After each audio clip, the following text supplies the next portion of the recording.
Awiginam Astu, Nama Sidam, Om Swastiastu. Pendengar dimanapun Anda berada, terima kasih bergabung bersama kami dalam Suraksolan Janma dari Radio Fox, Voice of Kutus-Kutus, Yogyakarta. Sebelum kita memperdengarkan tentang Dharma ini, marilah kita berdoa kepada Ida Sang Widiwasa, Tuhan Yang Maha Esa, agar kita diberikan kemampuan untuk memahami ajaran Dharma. Swastiastu Wiswasya Kala Prasidatam Diayantu Bhutani Siwam Mitodia Manascha Badram Bajatat Adok Saje Awesyatam Womatir Api Ahai Tuki.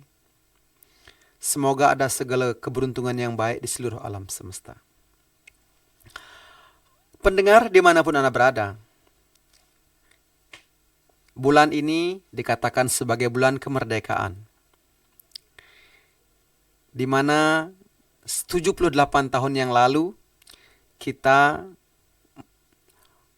founding father kita, Bapak Insinyur Soekarno dan Dr. Muhammad Hatta, mewakili atas nama bangsa Indonesia, memproklamasikan kemerdekaan Indonesia. Dan kita saat ini, saya juga menikmati hasil dari perjuangan-perjuangan para pendiri bangsa tersebut dan juga pejuang-pejuang lainnya.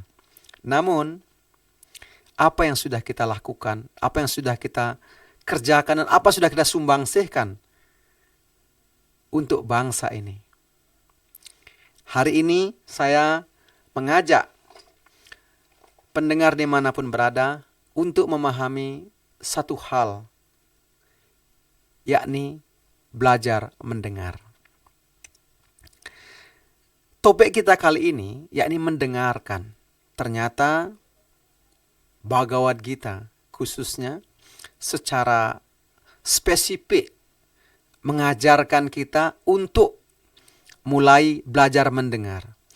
Jadi jutaan tahun yang lalu, lebih tepatnya 5.000 tahun yang lalu di medan perang Kuruksetra, Sri Krishna mengajarkan kepada Arjuna dan Arjuna mendengarkan dari Sri Krishna. Dan kali ini saya diberikan kesempatan terlebih dahulu mendengarkan dari orang lain, dan sekarang saya memperdengarkan kepada Anda lewat Fox, lewat Radio Fox ini. Untuk itu, satu topik yang menarik ini disebut ears. Ear itu artinya mendengar. Dan ternyata kitab suci Weda yang bernama Shruti itu adalah salah satu daripada cara Tuhan menyampaikan kepada kita, mendengar. Dan semerti adalah Weda yang lain di mana mengajarkan kita untuk mengingat. Pendengar dimanapun Anda berada, topik kita berhubungan dengan mendengarkan ini. Ternyata ada rumusnya. Rumusnya ears atau E yang pertama adalah eternal education atau pendidikan yang kekal.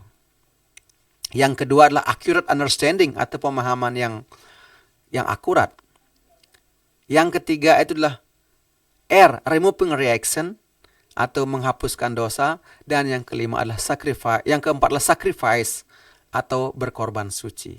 Nah, mari kita bahas satu persatu.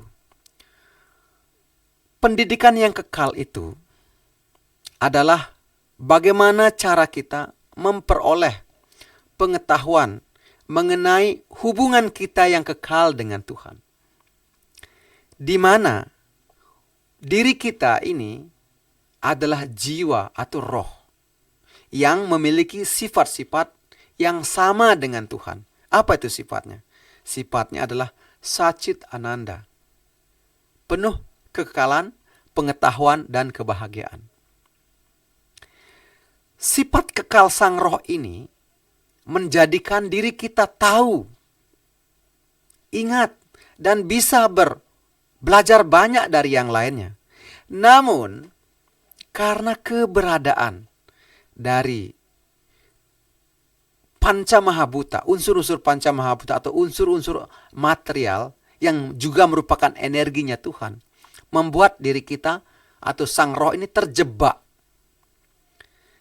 dijebak oleh 5 unsur kasar atau panca mahabuta, yakni tanah, air, api, udara, angkasa. Dan juga roh itu terjebak oleh 3 unsur halus, yakni pikiran, kecerdasan, dan ego. Nah, 8 unsur yang mengikat sang roh ini menjadikan roh itu menjadikan roh itu mengalami penderitaan. Kadang-kadang dia harus bahagia, kadang-kadang dia harus tertawa, kadang-kadang dia harus sedih.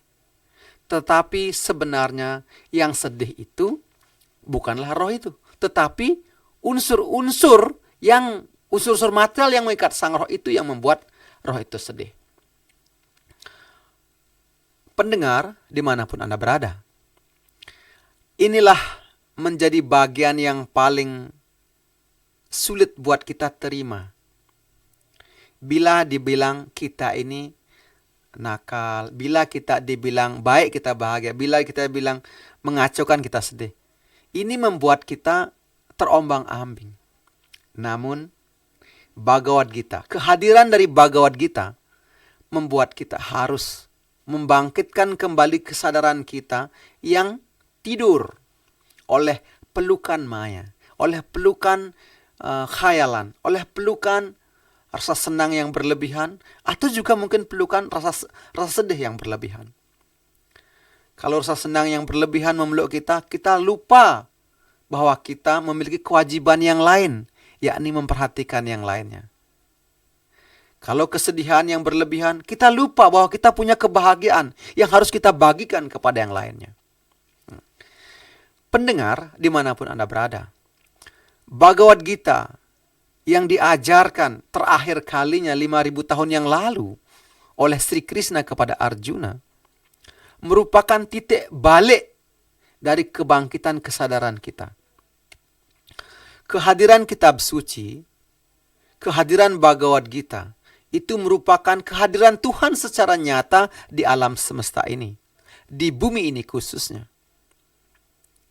Jadi, mari kita bangkitkan kesadaran ini untuk senantiasa belajar meniti kehidupan dalam petunjuk-petunjuk kasih Tuhan. Khususnya pada bulan ini, bulan Agustus, dan lebih khusus lagi pada tahun 2023 ini, tahun toleransi. Kita lihat dari sudut pandang Bhagavad Gita. Sri Krishna dalam Bhagavad Gita bersabda bahwa beliau adalah ayah semua makhluk hidup.